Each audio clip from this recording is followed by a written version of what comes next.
is, I was thinking about that before I got into the show today, and in this deck that I haven't touched, I turned one card upside down. I will do this very slow to the camera. No way. Oh my. That'll be one of the coolest tricks I've ever seen because we are not exactly in the same room at the same time. Yes, it's done over like virtually. Like, oh my god.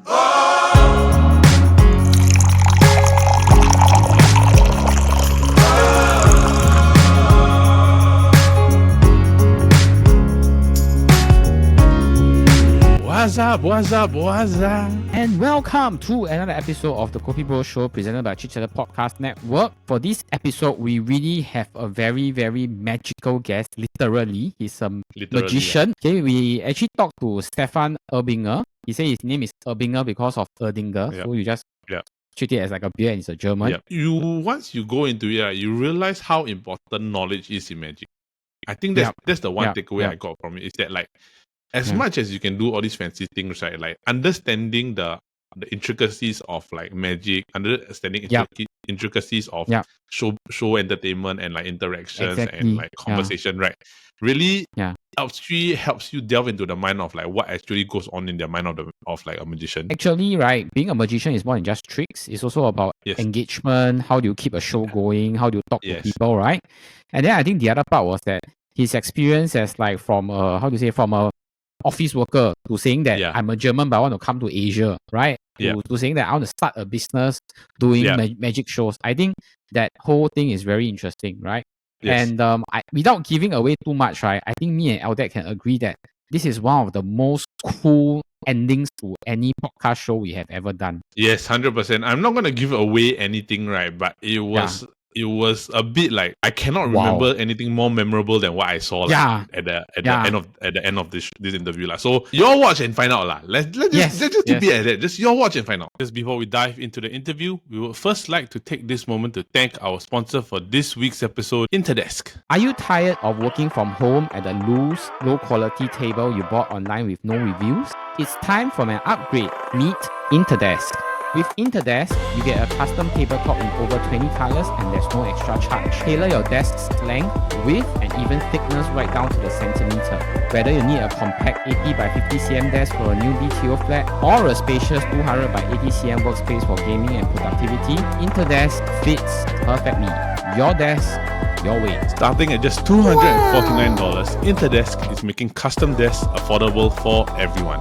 There's more. Interdesk is launching exciting new products including premium ergonomic chairs, L-shaped adjustable desks, and stunning epoxy and natural wood desks. Gamers, check out the new Interdesk Ultra, featuring dual motor technology, an integrated cable tray, and ultra-fast adjustment speeds of 80 mm per second. Want to see these amazing desks in person? Visit Interdesk at the Sustainable Smart Home Living Fair 2025 in Expo Hall 6 from the 12th to the 20th of July. You can find them at Booth C15. Let's throw out that old table and upgrade your workspace today. You can head to the Interdesk website via the description box right now. We would also like to thank Interdesk for sponsoring this episode.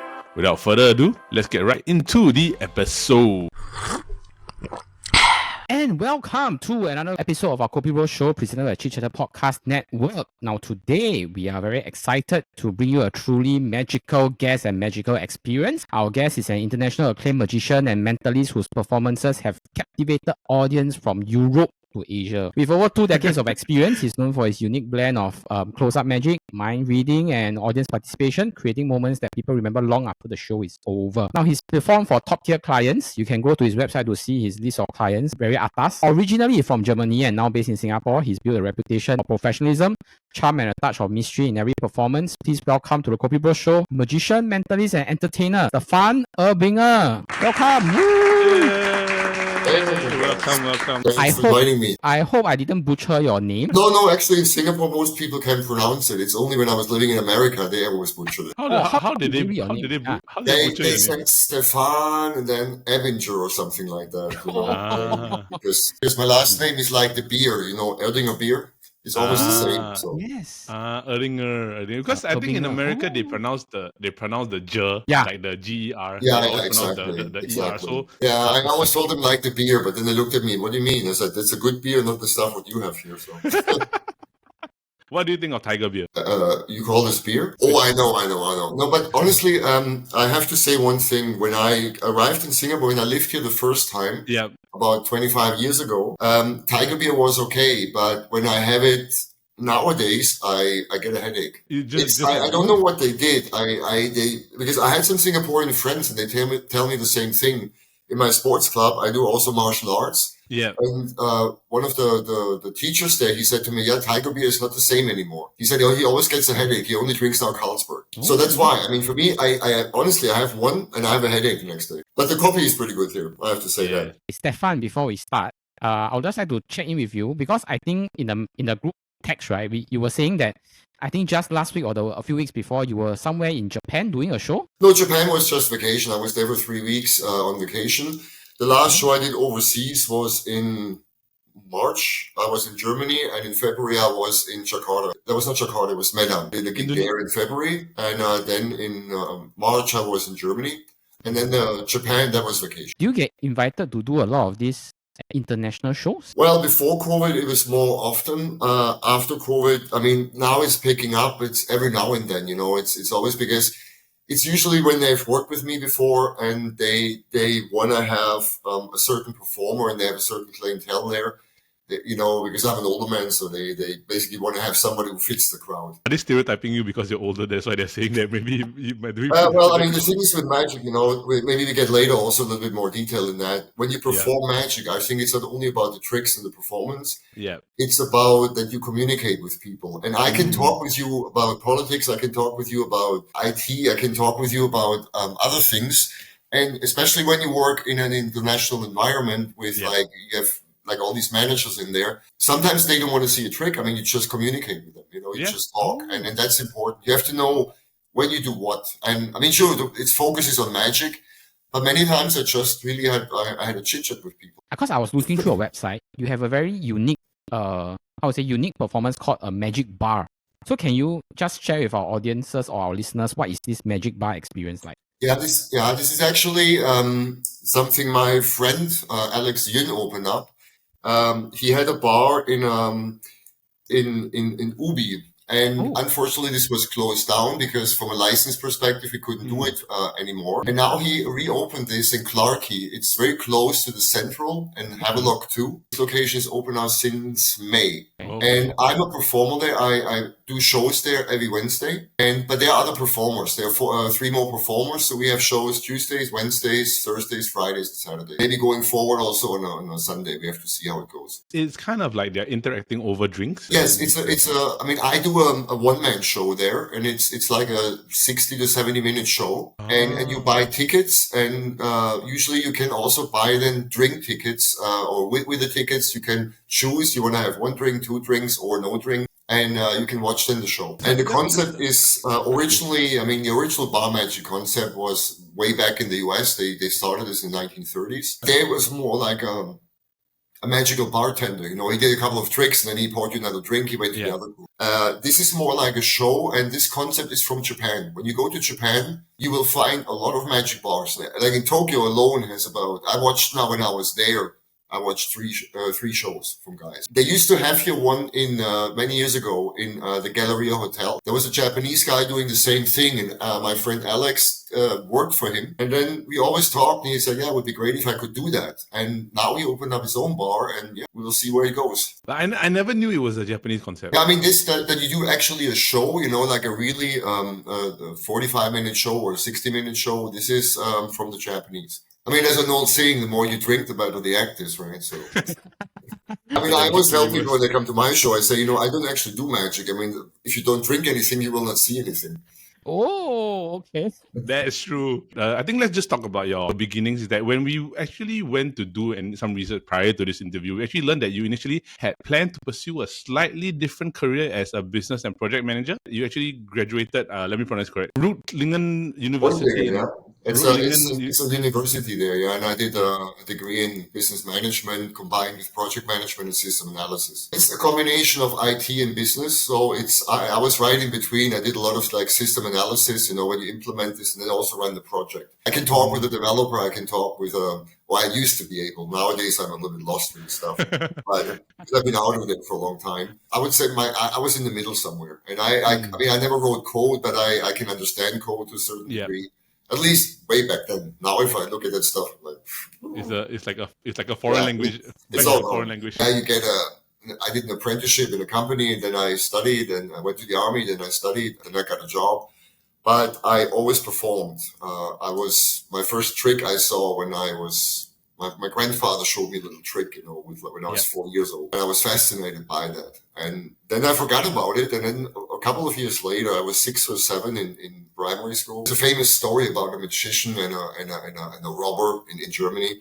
And then the teacher asked, is there anyone who's doing magic? And a friend of mine said, well, my brother has a magic set. And then he came back a week later and did like a 10-minute, 15-minute show for us. And I was completely flabbergasted. I had no idea what he did there, And then I said to my mom and dad, I want to have for Christmas a magic set. Oh.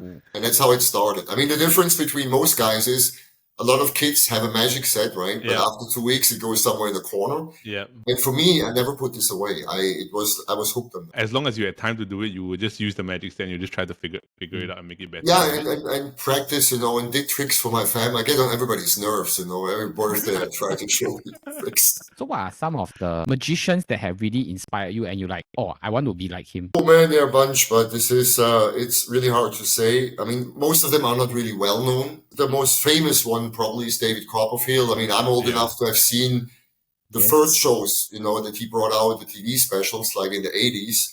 And incidentally, I saw him the first time live in Singapore, like 25 years ago. He was playing here.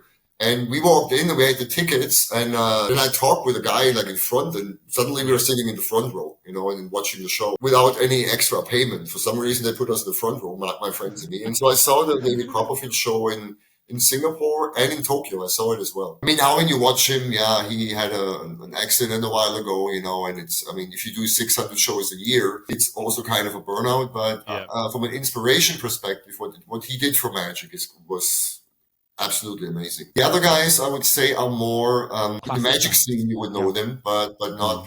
Not in the public wouldn't know them. They are the magicians. They are magicians. These are guys, I learned also from guys when there was a very famous guy called Max Malini, and I never met him because he died in 1942. When I read about him, the way what he conducted, I mean, he did a show with completely impromptu stuff. I mean, he went to a hotel, he had no room, and then he rented a suite.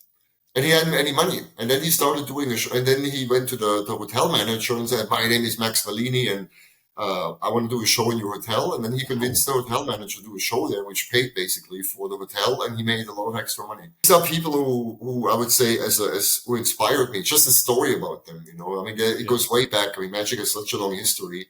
There are a bunch of people. I can't imagine someone going up and say, I'm going to rent this space. Then I'm not going to pay it, but you're going to let me do a show here. You have to have the guts, right? You have to have a lot of gumption and a lot of balls. I mean, he said, if you want to make money, you have to be with people who have money, right? Yeah. People were all around him, and he had a hat and a coin, and then the coin disappeared, went under the hat, and at the end, a block of ice appeared under the hat. Like this size. And everybody was around him. He was surrounded by people. And even magicians nowadays, they're not 100% sure how he did that. These are people, when you read the history, I always tell also younger magicians, I said, you have to read more. It's not only on YouTube and watching these things online, because there you have the instant gratification. But I think it's very important that you don't forget about the history of it. Because I saw one of the questions was, do you come up with new tricks? And I said, well, it's really hard to come up with new tricks because back there you can see all these books, right, in my background. And there's one section there. There is a book which a guy wrote in the 1950s and 60s. It's 8 volumes, and each of them has like 350 pages. And honestly, if you see nowadays something, most of the time you find it in that book. Sure, they redo it, they revamp it, they work a new presentation out, but the basic principle is most likely in that book. Like you're just doing the basic principle, but you're just shifting it and making it making different things based on the same principle. Is that? Yeah, I mean, it's always. I tell you a story. I mean, you have heard of David Blaine, right? Yes. Yeah. Yep. And one of the TV specials, if you Google this, you will find on one of the specials he was somewhere in New York City, and he went to a poultry shop, where they sold live chicken and ducks. And he walked up to, and there was no camera trick. This was real. If you were there, you saw actually what he did. And he took a chicken out of the cage, and he ripped off the head. And there was blood all over the place, right? And then he put the head back on, and the chicken walked away. And then people asked me the next day, people who had seen this at my work, I was in America at the time, they said, did you see David Blaine in the special? And this is the latest, greatest trick. And actually, I was laughing inside because this trick is 3,000 years old. Oh. It was performed by a guy many years ago, and 3,000 years ago for a pharaoh in Egypt. And he did actually a step further. He took a chicken, a duck, and then he chopped off an ox's head, so same thing. Yeah, so what is new, right? I mean, this is always the question. But for David Blaine, I mean, no, I'm not bad-mouthing him, but what he did was he brought it to the street, and he got the same reaction that people probably showed 3,000 years ago. Maybe it just brought it more into the public eye with a camera in their face. So that it could be broadcasted on. Exactly. What you're saying is you're spot on there. What he focused on was the reaction of the people. It was not so much about the trick. Because a lot of magicians were bitching about him. They said, yeah, but I can do that, what he does. I'm like, yeah, but you didn't get the idea to bring this there with a camera. Yeah, it's true. It's true. Yeah. It's like nobody did it before. And he does it first. You can't really say, you can't really fault it because he did it before you. Exactly. I mean, the funny thing is, a couple of years ago, this was, I don't remember exactly when, I was at the Plaza Singapore, and I had to wait for my bus, and I just bought a coffee at Starbucks there, and I was waiting for the bus, and then this kid shows up, and he did it like really the complete. I mean, he was nice, but he did like a complete copy of David Blaine. He was like this half out space. You want to see a trick? And I had to. I mean, I had to hold myself because I knew where this was going, right? But I let him do it. He performed it okay. It was good. It was just funny when I said to him later, yeah, maybe you get some tattoos and a little bit more muscles, And you have to give him some credit. He did his own trick. It was not something on the special or anything. He did a trick that he practiced, and it was good, And I gave him feedback. I said, this is really good, But maybe you should find yourself, what you can do instead of copying David Blaine, because the trick itself is good. I said the art of what makes you stand out from everybody else?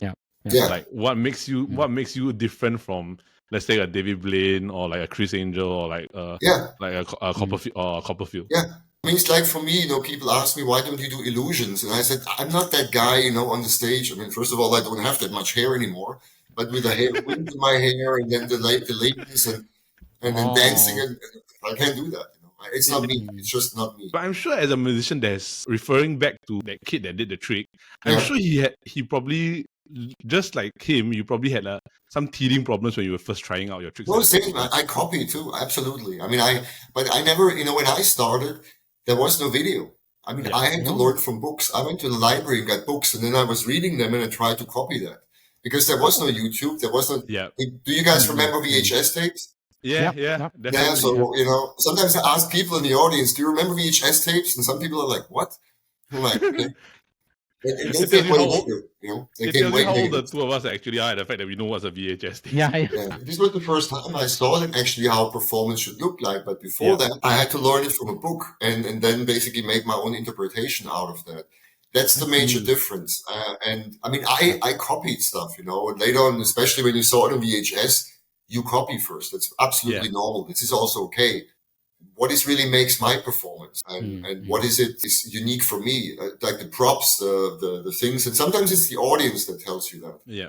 Our producer told us that for the first few years or about 7 years of our life, you were actually an IT manager. So why do you decide to transit from an IT manager to become a full-time magician? I was always a performer, I always did this, and I wanted to go overseas. And after my studies, I traveled in Asia for a bit. I went the first time to Thailand. I went to Hong Kong. It was actually before the turnover. It was still the old, I'm not sure if you guys know the old airport between the houses. Yeah. And I was in Hong Kong, and then I went to Thailand. I was there for about 2 or 3 months backpacking. And when I came back, my dad basically said, no, get a freaking job, make some money. And then I looked for a job, and I found a job, but in parallel, I became a purchaser. I was working in a department where so I had also a background in material management, logistics.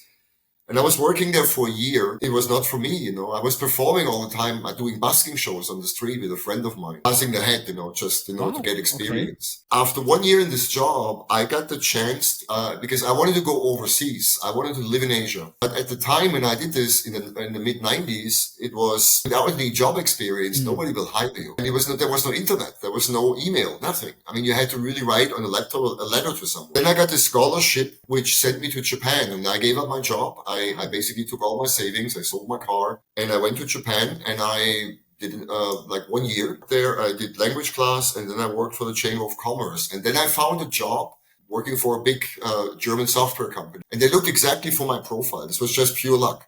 In a bar, I was talking with a guy having a beer, you know, and then he asked me, "What do you do?" And I said, "This." And he looked at me and he said, "I'm looking for a guy like that."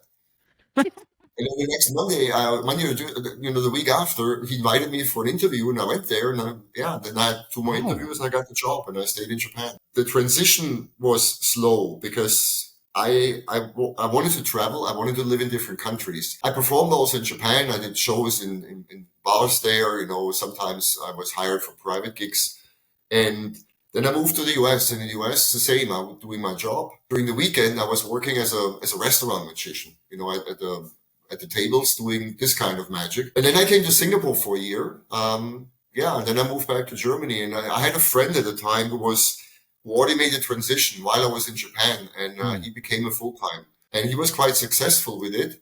And I still did my IT job. And on the side, he got me some gigs, you know, and then I did busking shows again.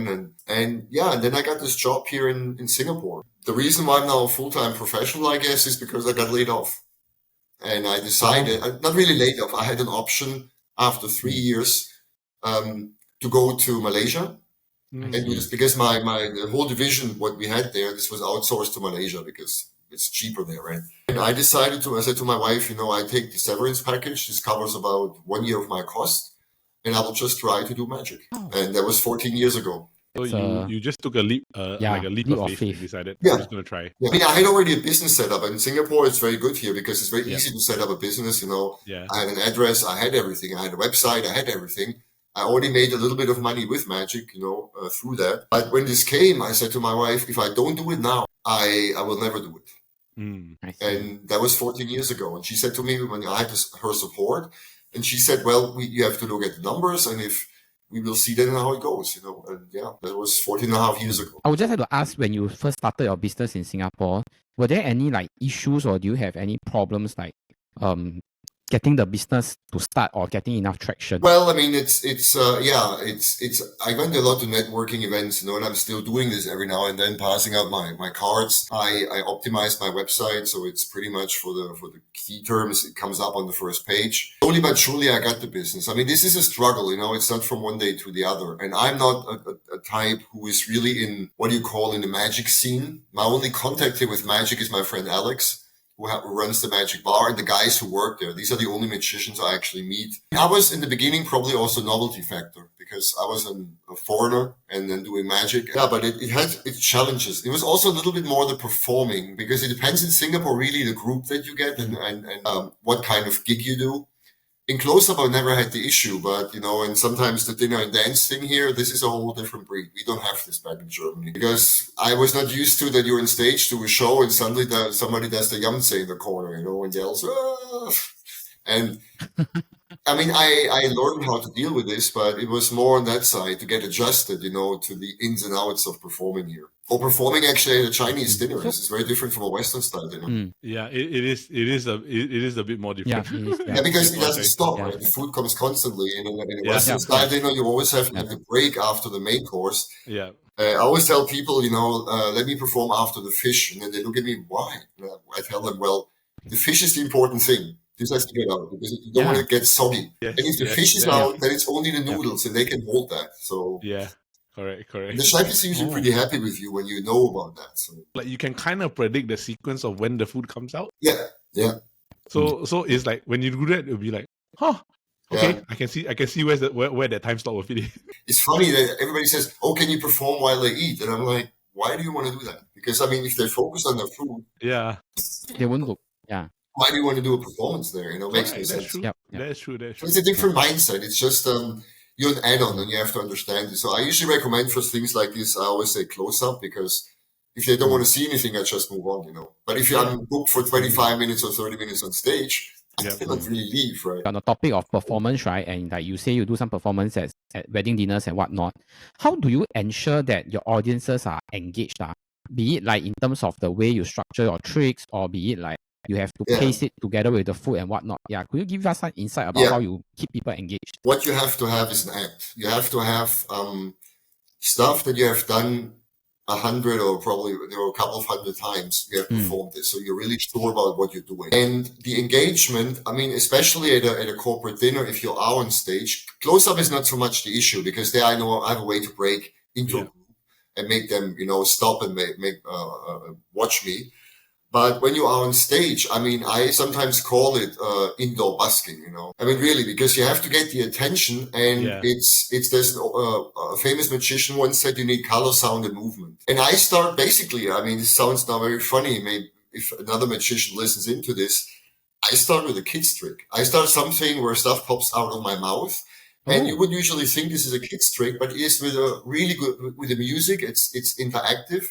And then I go in the audience, you know, and this thing comes out of my mouth, and I take out like a red glove, and I have this, a person, I put this on a lady, and she puts on the glove and she holds this up, and then I go back and I engage and make them clap, you know, and this is to music. And after that, I go into like a routine, which is very noisy, where I produce coins, and this is also three phases. I do this first on stage to do my sleight of hand.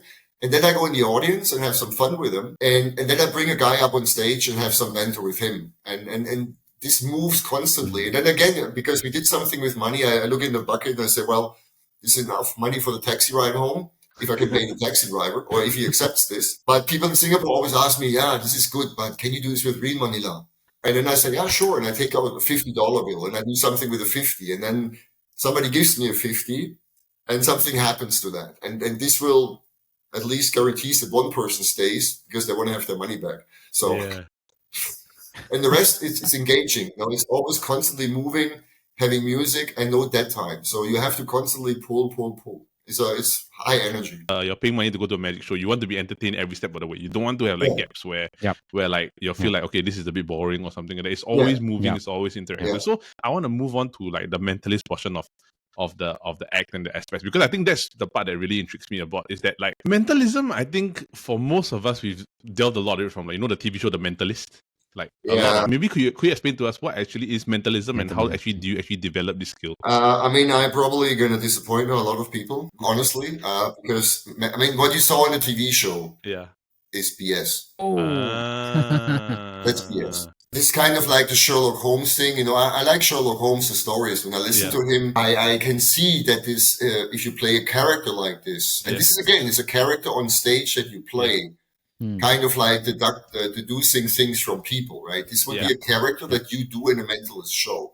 Coming back, what's the difference between magic and mentalism? Nothing.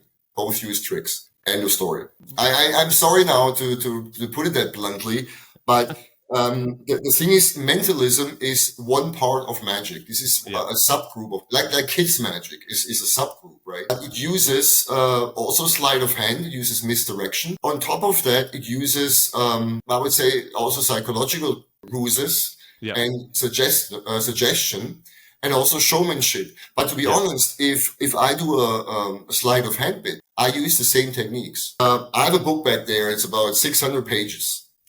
And this is from a very famous magician in Spain. I met him personally, and he's like, every magician knows him. I mean, he's one of the top guys. He really inspired me what he does. He's now in his 80s. And in this book, if you believe it or not, there is no trick explained. 600 pages, but no trick explained. But he does mainly card tricks. But the principles, what he does, could be applied to a mentalism performance. Altering the memory, what you remember from a performance, what you in your mind remember. I mean, I had sometimes people when I was working for 6 years at the Grand Hyatt and doing the Sunday brunch there. And sometimes people came back and then they said, oh, can you do this trick where you do da for my friend? And I just sat there and I thought, I can't do that. But in their mind, I created this image that I did this. Yeah. And this is what this is about. And mentalism, I would say, is focusing on this, but they still use sleight of hand. They still use tricks because we enter there an area where it becomes a little bit gray because there are people out there who do something what is called cold reading. Oh, yes. And cold reading means basically they try to deduce information from you and give you then consultancy for your life, right? If you go to a fortune teller. Yeah. And they use these techniques. They use actually these techniques and tell you about, there will something be in your life, blah, blah, blah. You pay them money for that. When I look at this, something like this, and I've seen some of them, they use the same techniques like a mentalist, but they're not honest. A mentalist will tell you this is a show. Yeah. I'm not using this. I mean, I cannot talk to the dead. Yeah. Right? These guys, there's a borderline. There's actually a very good movie. You might want to look it up. It's called Nightmare Alley. Have you heard of that with Bradley Cooper? I think I have, but I probably maybe watch. Might have to watch it. If you have the chance to watch this movie, you get a very good impression of what mentalism actually is. Because in there, it's in a carnival, right? And the guy, they do an act, and he learns a system from an old carny, and he does this. But later on, he basically uses this to make money. Yeah. And to basically rip off people. He uses these techniques. In mentalism, you could do that. The difference is it's all magic. It's one part of magic, and it uses more the psychological part, Yeah. But they still use sleight of hand, psychology, misdirection. They use the same thing. What's a challenging aspect of performing mentalism like live? Mentalism, a friend of mine does it here, and he does it really well. And I always tell him, I could not do what you do because I have one advantage. I still have some visuals. Yeah. With mentalism, it's all basically here. Yeah. They use some paper, they use a drawing pad, and it's not really visual. You have to overcome this, and you have to be very careful, not to do always the same kind of thing. Oh, you think of this, this is it. And then the next thing, this is it. You have to make it entertaining. You have to have a storyline behind it. Then it becomes interesting. And like my friend here, he does a very good show, but he has a storyline. And this makes it challenging. And he also told me it's very challenging to do this, for example, at a dinner and dance. Because the attention, I mean, I go in, I do really like a busking show. I don't care. I don't take prisoners. I go in and I just grab people, and I am a little bit more interactive. For him, he cannot necessarily do that because simply he doesn't use these kind of props. Understand. So I use also some, I call it mental magic. I use some stuff which is in that area, but I'm not a mentalist per se. I mean, I use sometimes the technique. I do some stuff with this. But it's not my. I mean, I could do a show. I have done mentalism shows. But do you prefer mentalism or do you prefer doing the magic shows? Doesn't matter. I like both. The only thing what I don't entertain is doing magic for kids. There's nothing wrong with that. I mean, I've done kid shows in my past, but it was never for me. And there are guys here in Singapore. They're really good with this. Yeah. And I admire them, but I'm too afraid of the kids. I'm like, oh, get me away. British magician, and he had this line. He said, kids' magic is job satisfaction. And I asked him why, and he said, the more harm you can cause to the kid, the better it is. So he told me, he makes them roll over on the floor, so their Sunday dress gets really messed up. So he knows when they come home, they get a beating.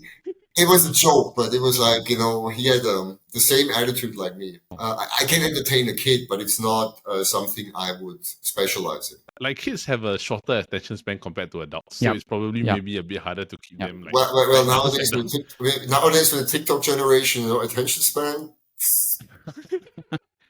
It's a 30-second attention span, and there's you have to be really quick, especially in a close-up situation. Definitely. I see. But speaking of that, how do you deal with that though? How do you actually manage like people with a short attention span? Well, on a stage, you cannot control the entire audience. If you have like 150, 200 people, especially like a dinner dance kind of thing, you will not get everybody's attention. This is just a fact.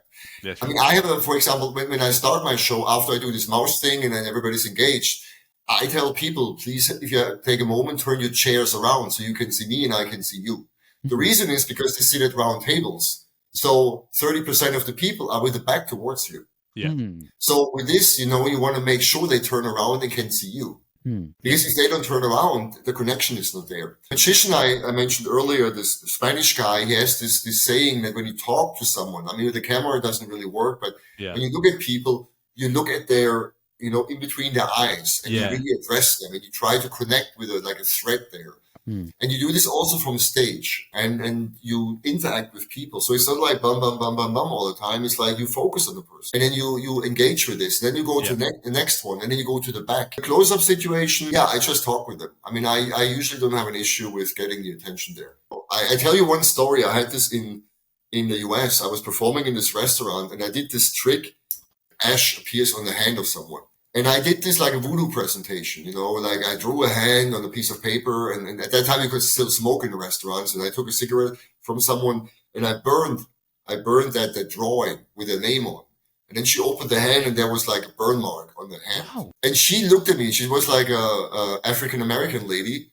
She looked at me and just yelled, "Voodoo man, and just wow. And this was really weird, I was like, what the heck? This was a magic effect, but she was like, Lindo, I'm like, what a voodoo man. And I told her later, no, it was just a trick, we had some fun. Okay. But it was amazing because, she ran off and everybody, what did you do with her? You want to see it? And then I didn't have to do anything. I found it very interesting because you said earlier that you sort of wanted to settle in Asia, right? Why do you ultimately choose Singapore as a place that, I want to live here with my wife, and why did I want to start a business here? Yeah, I mean, that's a good question. I was living in Japan, as I mentioned, and I moved to the US, and I was here for 1 year, and I was on the road for about 6.5 years, and then I moved back to Germany. And then I met my wife. My wife is Japanese, and when we got together, she was in Tokyo, I was in Germany. When we got together and decided to get married, we said, where do we live? And I looked for a job. I said, she had been to Singapore before. She liked it here. So we said, wherever I get a job first, either Tokyo or in Japan, or I get a job in Singapore. And then I get this job in Singapore, and that's why we moved here. And I see. And then she moved, she gave up her job and moved as well. So which part of Singapore do you like so far for the 10 plus years that you lived here? Oh, I like a lot of things. I mean, like opening up a business here, for instance, very efficient, very down to earth. Yep. It's very straightforward, and people are trying to help you if you do that. It's not something. In Germany, it's a little bit harder. I mean, I ran a part-time business there as well, but just doing the tax declaration in Germany, you need a consultant, even if you do it part-time. Here, I mean, I can do my taxes on my own. It's really, really simple. But you guys probably know. It's very simple. It's pretty down to earth. And it's quite fast. This is one thing. Then the second thing is it's compared with Tokyo. I mean, I love Tokyo, but compared with Tokyo, it's greener. You have a lot of spaces where you have trees and plants, and it's more nature integrated. Yeah. In Tokyo, you don't really have that. I mean, you have the parks and things, depends where you are. But this is what I like a lot. And I like the food, to be honest. I mean, I don't miss German food. The only thing what I miss is German beer. That's the only thing. But the food-wise, I'm more local than most people, I would say. Is there a food that you love, and is there a food that you absolutely just cannot? Actually, I try everything. I eat almost anything. I mean, I've eaten in Thailand from crickets to to snake to alligator to. I've eaten all of that stuff. The only thing what I didn't try was when I was traveling in Vietnam, I didn't try field mice. This was where I said, I'm not going to eat that. Wow. Or rats. But the Vietnamese had the saying, either tastes good or it doesn't taste good, and I mean, with the fish sauce and everything, you don't really know. Doesn't mean the Vietnamese restaurants sell field mice. I mean, I watch what I eat. I don't try to eat too much fried food or deep fried stuff. But I would say I eat almost anything. Even like the famous durian, people ask me, can you take it? I'm like, yeah, I can take it. But the thing is, how I learned about durian? I was in Thailand, and I went up to this fruit stand on the streets, and he had pineapple, papaya, and something. Yeah. And the third fruit, this was in early 90s. I could not identify. I didn't know what it was. I said, yeah, I have this too. And it was durian, right? And I ate the papaya. I'm like, that's good. The pineapple, I knew that. And then I had this, and I'm like, the taste is okay, but the freaking smell, But I mean, I can still eat it. The only problem what I have is it's like when I eat radish. When I eat too much radish, I have to burp all the time. Yeah. Ah, yes. And then with I mean, you have the aftermath of the durian. Yep. The best one I actually had was on Pulau Ubin. I did once a gig there. It was like this on one of this little resort. And then the guy, he had a wild durian, it was not one from a plantation, but one that's on Pulau Ubin. And that one tasted very different. That was really good. I see. Are you a fan of it or you're not a fan of it? No, I eat it if when I go to my friends, and my friend is, he's married to Malay, and when we go there, they sometimes do it, I eat it. What I don't like is if it's in a cake or in a ice cream. Oh, okay. This is what I'm like, yeah, that's not my thing. So I think before we wrap up, we would just like to ask Stefan, is it okay if, let's say, you perform maybe 2 of your more popular and easy to do tricks over the camera? Yeah, I can do one actually. I prepared Sure. one, and this works quite well over the camera. Do you guys play cards? Depends on which game, but I understand poker. I understand like blackjack. Yeah, because Edda, you look like a gambler, so I figured. I am the most opposite. Probably is the hair. I'm a very risk averse person. I probably think it. I will put this deck of cards inside a glass, and I will put this here, and this will never leave your sight. Okay, so you can see it. I have to be careful I don't knock it over. And I have another deck of cards, and this is actually a game with your imagination. Okay. Yeah. And I have another deck of cards. Wait up, here. Edda, can you see this? Sorry. Take it from me. Take it. Yeah, take it from me. Really take it. Okay, take it from you. Open it up. Yeah, it's a complete deck. And open it up, and there are no jokers in there. And then put the box aside. Okay. By the way, you can keep the box as a souvenir, compliments of the house. Okay, I'm putting the box aside, and then for later. You can show your friends and family. I have like the cards, everything. So here, guys, here are the 52 cards. Oh, okay. Right? Now cut them exactly in half, so you have in each hand 26 cards. Okay, cut in half. Okay, and put one half in front of you on the table. Okay, placed it down on the table in front of me. So now it's your game. 26 in my hand. Yeah, it's your game. You divided them in red cards and black cards. Which one did you put on the table, the reds or the blacks? You can tell me. Red. The red. Take the reds and throw them away. Okay, thrown. Very good. Behind me. They're scattering, flying. I can't really see if I think. Okay, now divide the black cards exactly in half again. Okay, cut in half. Okay. And hand Jin one of the packs, either the clubs or the spades. Okay, JY, I'm handing you like the cards or everything, like probably just the top half of the deck. Okay. Now, Jin, what did he give you? The clubs or the spades? The spades. The spade, okay. And throw away the clubs. We don't need them anymore. Okay, thrown. Now, Jin, you have there all the spades. They're all there from ace, 2, 3, 4, 5, 6, 7, 8, 9, 10, jack, queen, king, okay? Take out one, only one, yeah? When you have it, let me know. And throw away the rest of the cards. You have only one card left, one spade left. Okay, now, which spade did you take out? The ace, the king, the 5, which one? The king of spades. The king of spades. Wow. This is weird. Hand me the king of spades over the ether. Okay, thank you. I will take the king of spades. I will turn it upside down, and I put it upside down in here. I mean, so far, everything your imagination. First, we threw away the reds, then the clubs, then all the spades, but the king of spades. Now, the weird thing is, I was thinking about that before I got into the show today, and in this deck that I haven't touched, I turned one card upside down. I will do this very slow to the camera. No way. And if you were here, you would see exactly the same thing. There's one card upside down, and it's indeed the king of spades. But you know, the weird thing is, this king is actually not from this deck, right? It comes from a deck from your imagination, right? Yeah. Yes. And this king actually is from a different deck. Oh my.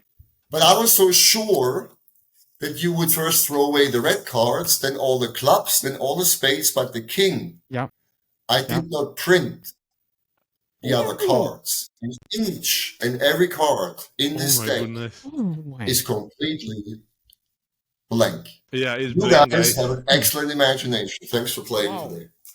Whoa. Oh my god. This has probably got to be one of the coolest tricks I've ever seen because we are not exactly in the same room at the same time. Yes, it's done over like virtually. Like, oh my god. Oh my god. Yeah, that was a trick I did a lot in virtual shows because you can interact. You know, when I had more than 10 people, I could interact with 4 people, hand it to this guy, mix up the cards, and have some fun with them. Right? This was I used to do this quite a bit in my virtual shows, and actually this is an original of mine. I came up with this. I mean, there's a version of this out there, but the way I perform it, I came up with it, and I still do this in my close-up work when I work at corporate events. Like if you saw me now at a cocktail event, I do the same thing. So it's not any camera trick. It's not. You would see exactly the same thing. By the way, I have one favor to ask you. Yes. Later after this, please pick up the invisible cards, because if you slip on them, my insurance doesn't cover them. Don't worry. yeah. We have a way to clean it up. Already. Good. Yeah. You can show the invisible box to your friends. They will tell you where to go. Yeah, I think it's one of the most awesome ending we ever had to any of our podcast interviews. Agreed. Yeah, I think Eldad can attest to that. Yeah, so before we end, could you just tell our listeners and our viewers like where can they find you, like your website and your Instagram, all this? Yeah, my website is stefanebinger.com. That's my website. And the same, if you look for the same name, you will find me on Instagram or also on Facebook. I hope that you will continue to amaze people with magic skills, or what people call you your music skills. Maybe it's the one day at the bar at the Clark. Yes. Yes, maybe. Yeah, they also have soft drinks, so you don't have to drink alcohol. Appreciate it. I had a good time.